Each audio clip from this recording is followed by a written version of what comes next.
नमस्कार, आदाब, सत श्री अकाल, जय भीम, जोहार। मेरा नाम है नवीन कुमार। इस देश में जादू चल रहा है। जी हां, जादू। चैनल के चैनल बंद हो जा रहे हैं, गायब हो जा रहे हैं। कुछ पता नहीं चल रहा है कि वो कहां जा रहे हैं, और जिनका पता चल रहा है उनके बारे में सरकार बताने को तैयार नहीं है। सुप्रीम कोर्ट तक पहुंचानी पड़ रही है फरियाद। वरिष्ठ पत्रकार पुण्य प्रसून वाजपेयी का चैनल गायब हो गया है। जी हां, 4 PM की लड़ाई चली रही थी सुप्रीम कोर्ट में। जस्टिस BR गवई की बेंच खुद उसको सुन रही है। केंद्र सरकार को और IT मंत्रालय को नोटिस जारी किया गया है, यूट्यूब को नोटिस जारी किया गया है। कपिल सिब्बल मामले की पैरवी कर रहे हैं, और जब तक कि उस नोटिस के जवाब में कोई बात सरकार की तरफ से सामने आती, पुण्य प्रसून वाजपेयी का चैनल गायब हो जाता है।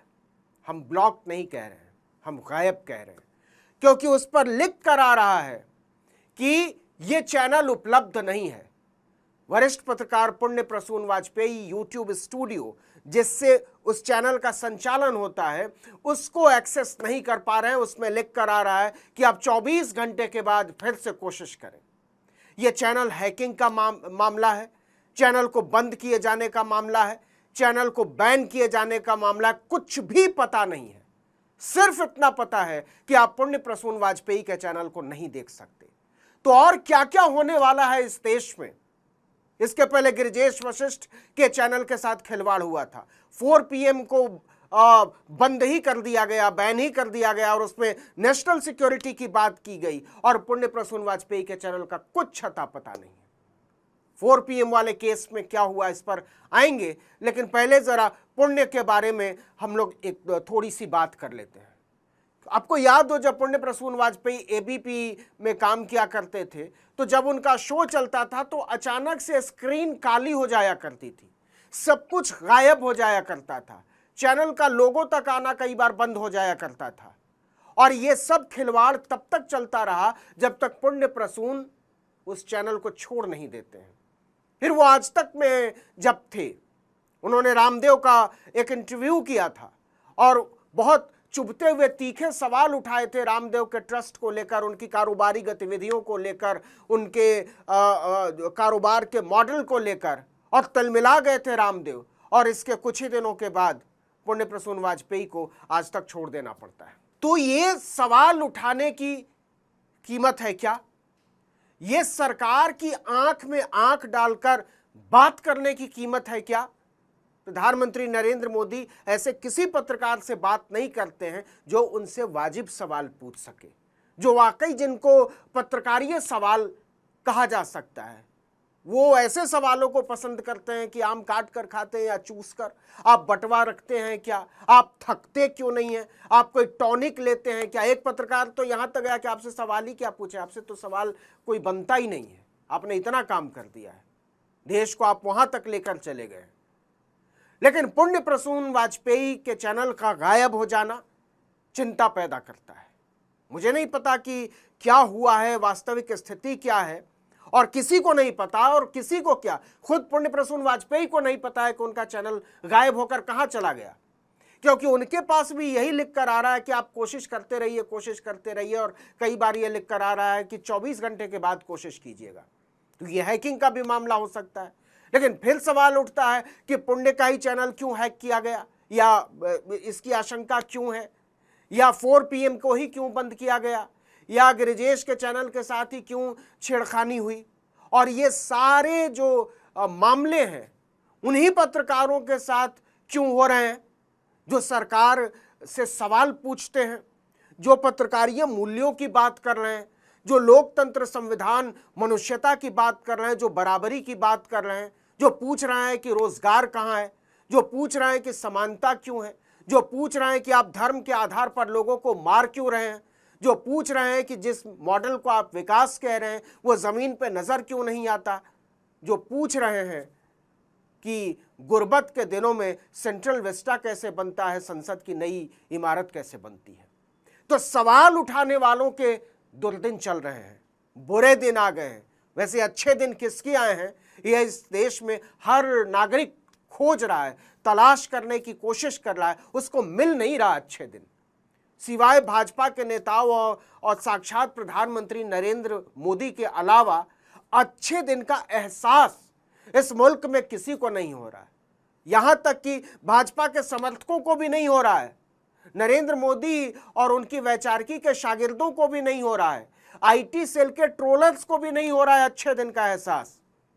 तो अच्छे दिन किसके हिस्से में आया ये तो नहीं पता, लेकिन बुरे दिन किन लोगों के हिस्से में आया है इसकी इतनी लंबी फहरिस्त है जिसको बनाना मुश्किल है, जिसको पढ़ना मुश्किल है, जिसको दर्ज करना मुश्किल है। इस देश के हर नागरिक का नाम इस लिस्ट में शामिल कर दीजिए। तो पुण्य प्रसून वाजपेयी का चैनल कहां गया, उसके पीछे कौन लोग हैं?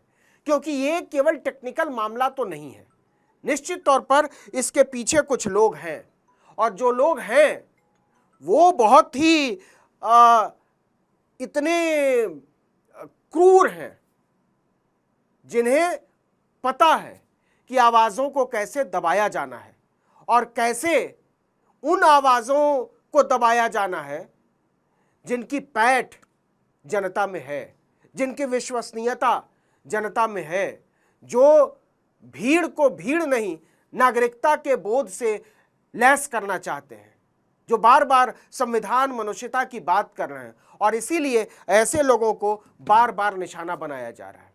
और ये लिस्ट कब कितनी लंबी हो जाएगी कोई नहीं जानता, लेकिन सवाल है कि पुण्य प्रसून वाजपेयी का चैनल गया कहां और इसके पीछे किन लोगों का हाथ है। इधर भी सुप्रीम कोर्ट से खबर यह है कि 4 PM के मामले में नोटिस जारी किया गया है केंद्र सरकार को, सूचना प्रसारण मंत्रालय को और इलेक्ट्रॉनिक्स और IT मंत्रालय को, यूट्यूब को। तो 4 संस्थानों को नोटिस भेजा गया है और ये कहा गया है कि आप बताइए कि आपने ऐसा क्यों किया। इस मामले में कपिल सिब्बल पेश हुए थे और उन्होंने कहा कि पूरा चैनल ब्लॉक कर दिया गया, मुझे नहीं पता कि मेरे खिलाफ क्या आरोप है, क्योंकि न सूचना दी गई और ना ही कोई कारण बताया गया। पुण्य प्रसून वाजपेयी के चैनल के मामले में भी यही हुआ, कुछ नहीं पता है कि वो चैनल कहाँ गया, हालांकि उसमें ब्लॉकिंग का भी नोटिस नहीं आ रहा और ना ही सरकार की तरफ से किसी सूचना की खबर है। कपिल सिब्बल ने कहा मेरे पास जो जानकारी है वो केवल यूट्यूब के जरिए आई है। इस पर राष्ट्रीय सुरक्षा या सार्वजनिक व्यवस्था के खिलाफ होने की तोहमत लगाई गई, लेकिन कपिल सिब्बल ने कहा कि ऐसा कुछ नहीं है। इस तरह की कार्यवाही संविधान के अनुच्छेद 14, 19, 1A और 21 का उल्लंघन है, जो नागरिकों को अभिव्यक्ति की स्वतंत्रता और जीवन के अधिकार की गारंटी देता है।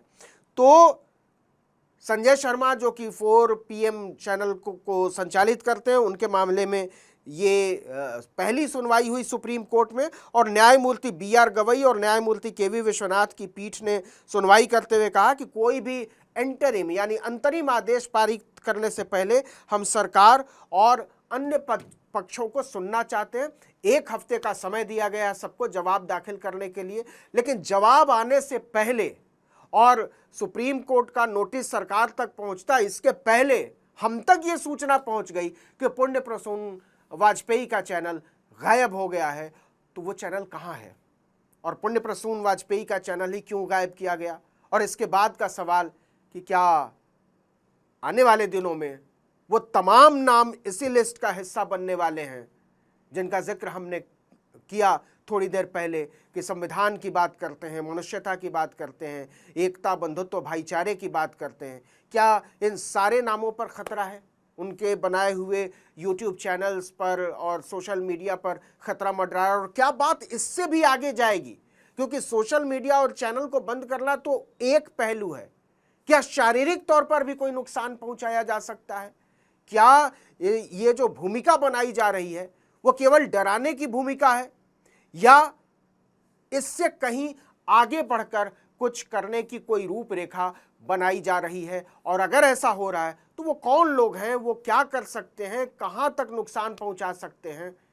ये सारे सवाल हैं और इन सवालों का जवाब ढूंढने की हम कोशिश कर रहे हैं, लेकिन ये तय होना बहुत ज़रूरी है कि आखिर पुण्य प्रसून वाजपेयी का चैनल कौन निगल गया?